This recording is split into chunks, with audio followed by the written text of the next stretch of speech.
aadmigu quruxdiisu waa dadaal aan quus lahayn, wanaag aanan abaalka doonasho lahayn, baahi aanan u sheegasho lahayn, farxad aanan dhammaad lahayn, axdi aanan been lahayn.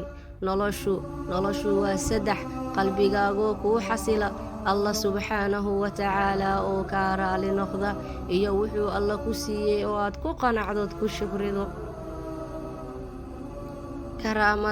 karaamada iyo bilicda basharku saddex ayay ku jirtaa: baahidaada oo aad qarsato ilaa ay dadka u qaataan inaad hodan tahay ama aad taajir tahaydan waxba u baahneen, cadhada ama xanaaqa inaad qarsato si qofka kuu ogaado ama uu u maleeyo inaad tahay raalli, xaaladda adag ee ku soo wajahda oo aad u sabarto oo aad dhabar adeeg u muujiso oodan qof bini'aadan aadan daraysiinin.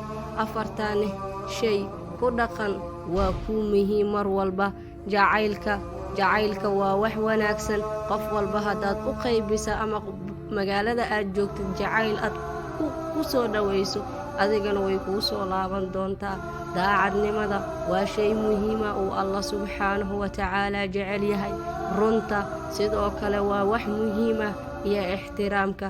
jacaylka, daacadnimada, runta iyo ixtiraamka haddii aad ku dhaqanto, mar walba farxad ayaad arkaysaa, la'aantoodana nolosha kuma saamaynayso ama wax micno ah kuma heli doontid intaan haddii aadan samaynin. walaashaydii muslimadda ahayday, mar walba ka hadal runta, mar walba ka hadal daacadnimada, mar walba ku dhaqan diinta iyo akhlaaqda allah subxaanahu watacaalaa. waxaan ilaahay nooga baryayaa anaga iyo inta muslimiin dhammaanteena inuu ilaahay na xifdiyo, mar walba cadaaladana nagu kala sooco. qof walbuu qalbigiisa xumaan ku jirto oo walaashiisa ama walaalkiisa naceeb u haaya ama cuqdad, ilaahay ha ka saaro. fiidiyoogan haddii aad daawanayso, waxaan kaa codsanayaa haddii ay jirto qof aad xumaan ku kala tagteen, qof walba ha noqoto, fadlan wac ee raaligeli adigoo arkayo ka baqaya maalinta aakhiro.